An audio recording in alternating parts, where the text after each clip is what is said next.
ஆண்டவரும் இரட்சகரும் மீட்பெருமான இயேசு கிறிஸ்துவின் நாமத்தினாலே இந்த காலை நேரத்திலே செல்போனின் வழியாக சத்தத்தை கேட்டுக்கொண்டிருக்கிற தேவனுடைய பிள்ளைகளே, கர்த்தர் உங்களை ஆசீர்வதிப்பாராக. இந்த நாளிலே நம்முடைய தியானத்திற்காக கர்த்தர் நமக்கு தந்த வேத பகுதி மத்தேயு புஸ்தகம் 18வது அதிகாரம், அதில் 10வது வசனத்தை வாசிப்போம். இந்த சிறியரில் ஒருவனையும் அற்பமாய் எண்ணாதபடிக்கு எச்சரிக்கையாய் இருங்கள். அவர்களுக்குரிய தேவ தூதர்கள் பரலோகத்திலே என் பரம பிதாவின் சமூகத்தை எப்பொழுதும் தரிசிக்கிறார்கள் என்று உங்களுக்கு சொல்லுகிறேன். இந்த வார்த்தை ரொம்ப அழகா இருக்கு, கேட்கறதுக்கு ரொம்ப இனிமையா இருக்கு. என்ன அப்படின்னா, எனக்கு கூட ஒரு 2 தூதர்கள் இருக்கிறாங்க. அவங்க தினமும் என்னுடைய எல்லா ரிப்போர்ட்டையும் பரலோகத்தில் இருக்கிற என்னுடைய பரம பிதாவுக்கிட்ட கொண்டு போய் சேர்க்குறாங்க. என் வலது பக்கம் இடது பக்கம் தூதர்கள் இருக்கிறாங்க அப்படின்னு சொல்லி தெரிய வரும்போது உண்மையாகவே பெரிய சந்தோஷமாக இருக்குது. நான் இதிலேருந்து உங்ககிட்ட ஒரே ஒரு காரியத்தை மாத்திரம் சொல்லி முடிக்க விரும்புகிறேன். இந்த சிறியரில் ஒருவனையும் அற்பமாய் எண்ணாதபடிக்கு ரொம்ப ஸ்ட்ரிக்டாக சொல்கிறாரு, எச்சரிக்கையாக இரு.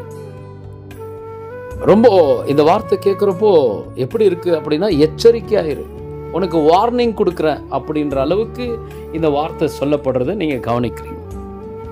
அருமையான தேவனுடைய பிள்ளைகளே, ஒரு நாள் அமெரிக்கா ஜனாதிபதி ஒரு சின்ன பிள்ளைகளுடைய பள்ளிக்கூடத்துக்கு போனாராம்.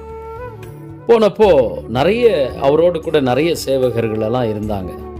ஆனால் அவர் என்ன பண்ணாராம், அந்த சின்ன பிள்ளைகளை பார்த்த உடனே எல்லா பிள்ளைகளுக்கும் நின்று சல்யூட் அடிக்க ஆரம்பிச்சாராம். அப்போது கூட வந்தவங்க பார்த்து அவரை கேள்வி கேட்டாங்களாம், என்ன நீங்கள் சின்ன பிள்ளைகளுக்கெல்லாம் போய் சல்யூட் அடிச்சுங்கிறீங்க அப்படி. அப்போது அந்த மனுஷன் சொன்ன விஷயம் என்ன அப்படின்னா, இந்த சின்ன பிள்ளைகளை ஒருத்தரை கூட நான் அற்பமாக எண்ண முடியாது. காரணம் என்ன அப்படின்னா, இந்த சின்ன பிள்ளைங்க நாளைக்கு எந்தெந்த இடத்துல பதவி ஏற்பாங்க அப்படின்னு சொல்லி தெரியாது. ஒருவேளை இங்கே இருக்கிற இந்த ஸ்கூலில் படிக்கிற பிள்ளைங்க நாளைக்கு ஜனாதிபதியாக வரலாம், அல்லது பெரிய பிரதம மந்திரியாக வரலாம், அல்லது பெரிய தேசத்தையே ஆளக்கூடிய ஒரு நல்ல ஆளுநராக வரலாம், ஒரு ஆர்மியில் ஒரு பெரிய நபராக வரலாம். இப்படி நிறைய காரியங்களை அவர் சொல்ல ஆரம்பித்தார். அவருடைய இருதயத்தில் என்னவா இருக்குது இந்த வார்த்தை அப்படின்னாக்கா, எந்த சின்ன பிள்ளையும் சரி, எந்த பெரிய பிள்ளையும் சரி, நம்ம என்ன பண்ணக்கூடாது, அற்பமாக நினைக்கக்கூடாது. ஏன் அப்படின்னா, வேதாகம் ரொம்ப தெளிவாக சொல்லுது, தன் சாயலாக தன் ரூபமாக தேவன் மனுஷனை படைப்போமாக அப்படின்னு படைச்சார். அப்போது நம்ம ரொம்ப விலைமதிப்பற்றவங்க. காரணம் என்ன அப்படின்னா, அவர் கையினால் படைக்கப்பட்டவங்க, அவருடைய கரத்தினால் உருவாக்கப்பட்டவங்க. அப்படி இருக்கும்போது யாரையுமே நம்முடைய வாழ்க்கையில் என்ன பண்ணக்கூடாது, அற்பமாக நினைக்கக்கூடாது. நான் இன்னும் ஒரு சின்ன கதையை சொல்லிட்டு வேகமாக முடிக்கிறேன். ஒரு நாள் ஒரு பஸ்ஸில் எல்லாரும் ஏறுறதுக்காக பஸ் ஸ்டாப்பில் நிறைய பேர் நின்று இருந்தாங்க. அப்போது அங்கே ஒரு பூஜாரி கூட அந்த இடத்துல இருந்தார்.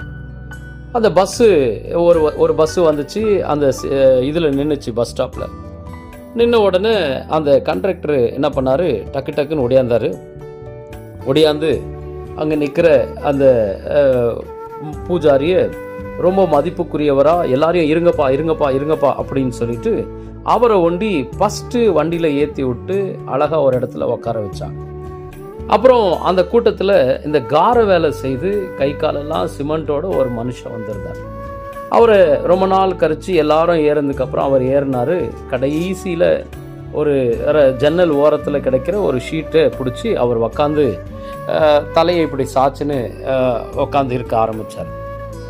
உடனே கொஞ்ச நேரத்தில் பஸ்ஸு மூவ் ஆகி கொஞ்சம் முன்னாடி போன உடனே அந்த பூஜாரி ஜோராக கத்த ஆரம்பித்தார். ஐயோ, உடம்பெல்லாம் எரியுது, என்னை காப்பாத்துங்க அப்படின்னு கத்த ஆரம்பிச்சார். உடனே இவர் சொன்னாரா, இங்கே என்ன நடக்குது, இவ்வளோ நேரம் நல்லா தானே இருந்தீங்க ஐயா, உங்களுக்கு என்ன ஆச்சு அப்படின்னு சொல்லி அந்த கண்டக்டர் வந்து கேட்டாராம். அதான் அந்த ஆள் அந்த விண்டோ கிட்ட சாஞ்சுன்னு இருக்கிறானே, அவனை என்ன பண்ணுங்க, அமைதியாக இருக்க சொல்லுங்க அப்படின்னாராம். உடனே கண்டக்டர் சொன்னாராம், அவர் அமைதியாக தான் அந்த விண்டோவில் இப்படி சாஞ்சிக்குன்னு அவர் சைலண்ட்டாக தூங்கின்னுக்கிறாரு அப்படின்னு.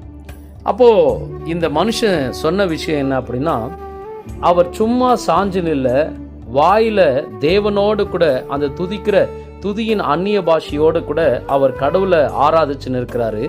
அவர் ஆராதிக்கிறதுனால இந்த பஸ் முழுவதும் ஒரு அக்கினி இறங்கி இருக்குது, அந்த அக்கினியினுடைய வல்லமை என்னுடைய சரீரம் தாங்க முடியல அப்படின்னு சொல்லி அந்த மனுஷன் துடிக்க ஆரம்பிச்சாராம். இதை கேட்ட நிறைய பேர் கர்த்தரே தேவன்னு சொல்லி அந்த பஸ்ல இருக்கிற அநேகர் தெரிந்து கொண்டாங்க. அதனால இதை கேட்டுக்கொண்டிருக்கிற தேவனுடைய பிள்ளைகளே, சரீர தோற்றத்தை பார்த்து வாழ்க்கையில் அவங்க ஒருவேளை சம்பாதிக்காத ஏழ்மையை பார்த்து நம்ம மரியாதை கொடுக்கக்கூடாது. எப்போவுமே யாராக இருந்தாலும் சரிசமமான மரியாதை கொடுக்கணும். யாராக இருந்தாலும் தேவனால் படைக்கப்பட்டவங்க, யாரும் வானத்திலேருந்து குதித்தவங்க இல்லை, தேவனால் படைக்கப்பட்டவங்க.